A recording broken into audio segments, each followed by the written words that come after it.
California is the tip of the spear. Whatever happens here is going to roll out through the rest of the country. And if these bills pass, we're looking at a biomedical security state that will compromise your privacy, your medical freedoms, your freedom of speech, your ability to make medical decisions on behalf of your own children. This is serious.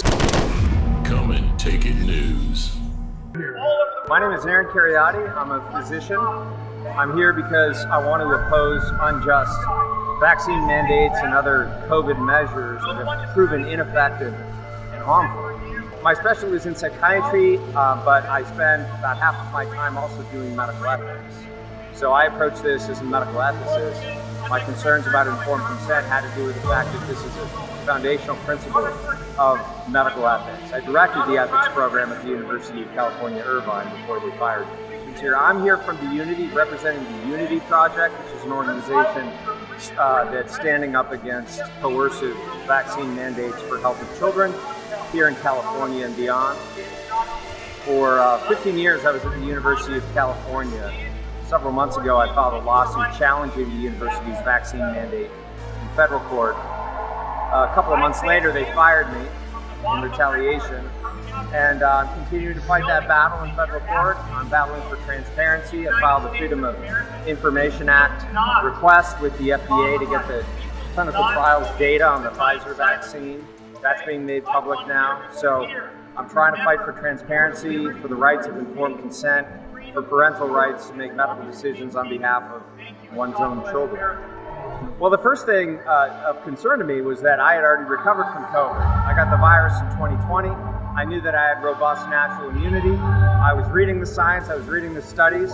We knew already by that point, back in August when I filed the lawsuit, that natural immunity was more durable, longer lasting, more robust and broad than the immunity you get from a vaccine.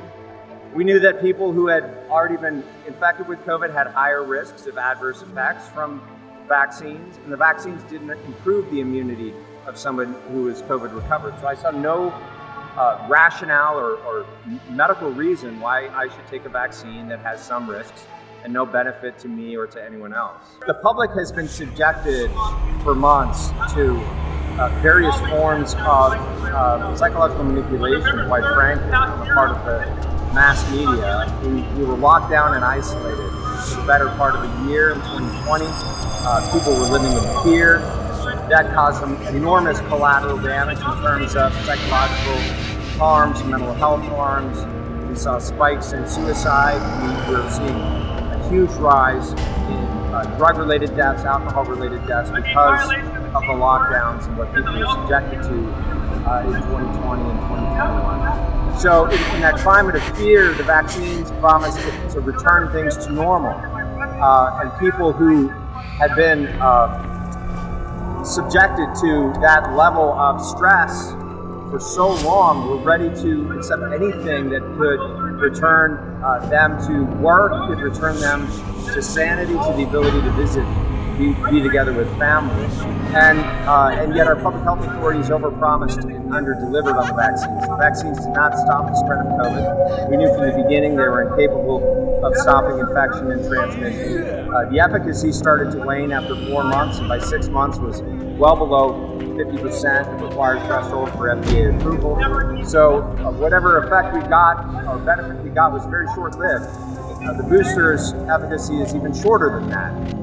With each subsequent dose, the window of time gets less and less, and the side effects increase with each subsequent dose. So we were promised something that we should have known from the beginning based on the clinical trials data, could not deliver on that promise, and yet it was pushed on us regardless, not just in ways that strongly encourage people, but in ways that threaten them with the loss of their job. So this is a very heavy-handed form of coercion that violates the rights of people to bodily autonomy and to their own integrity, their own ability to make medical decisions. I mean, this is kind of a Stanford prison experiment, which you can look up and take a look at what that was about, operating on a mass scale. In August of 1971, Professor Philip Zimbardo began an investigation into the power dynamics that exist between guards and inmates in a prison setting. The object of the Stanford prison experiment was to determine if it was the acquisition of power that made guards turn brutal, or whether brutality was actually intrinsic to human nature itself.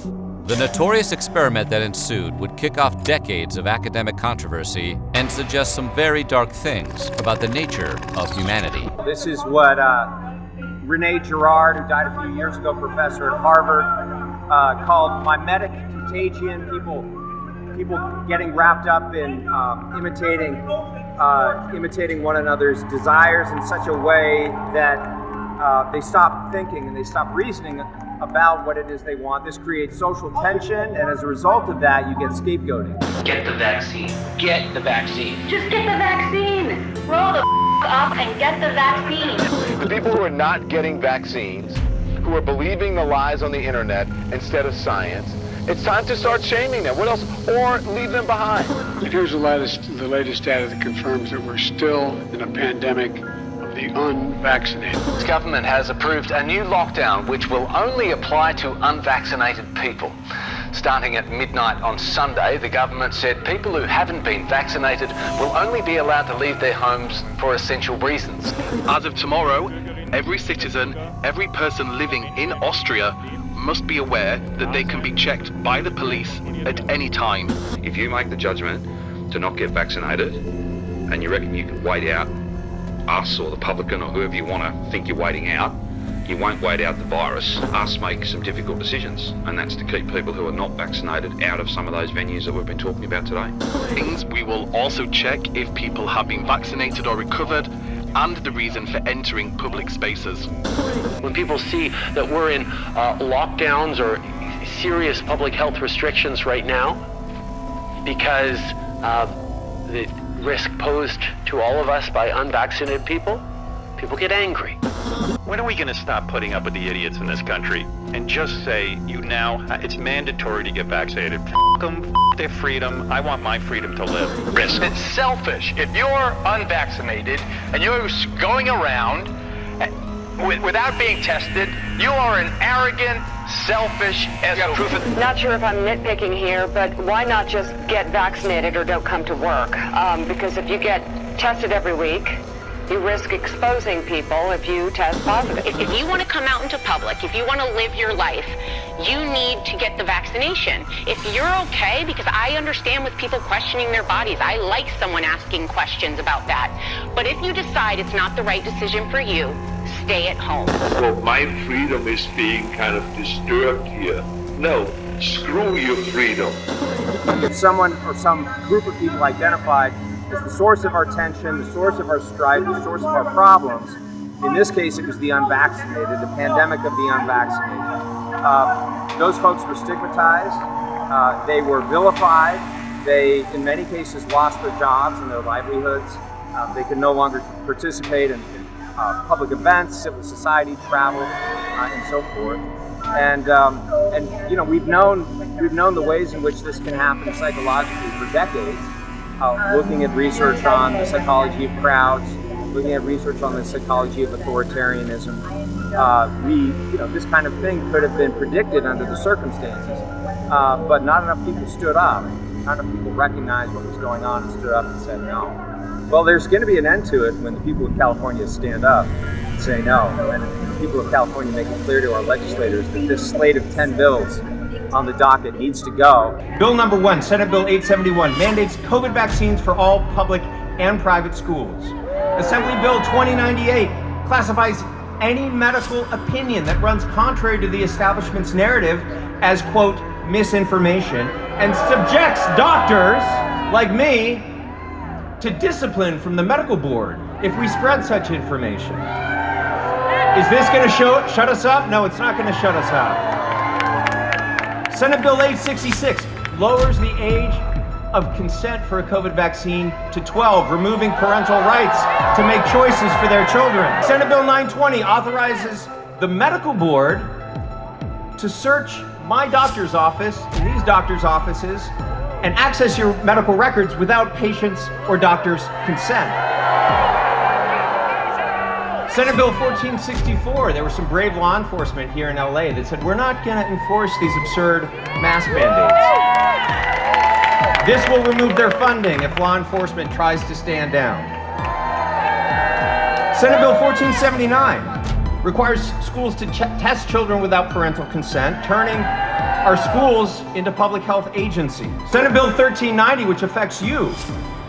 It affects any person or entity, prevents them from making statements that the government deems, quote, misleading, including on the internet and in advertisements. But if these 10 bills, if this unholy decalogue is passed legislatively, Californians will live under a regime that allows the state to muzzle our free speech, to coerce medical interventions as a condition of working in the state, even if you work entirely from home, to access and share our private medical information, to usurp the role of parents in consenting for medical procedures for their children. It would turn California's schools into medical centers and force law enforcement to do the bidding of unelected health bureaucrats.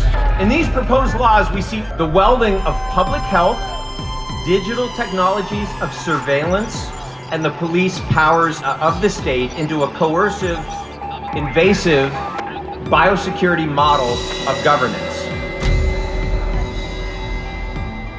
California's the tip of the spear. Whatever happens here is going to roll out through the rest of the country. If these bills pass, we're looking at a biomedical security state that will compromise your privacy, your medical freedoms, your freedom of speech, your ability to make medical decisions on behalf of your own children. This is serious, and the hour is very late. It's time for people to wake up.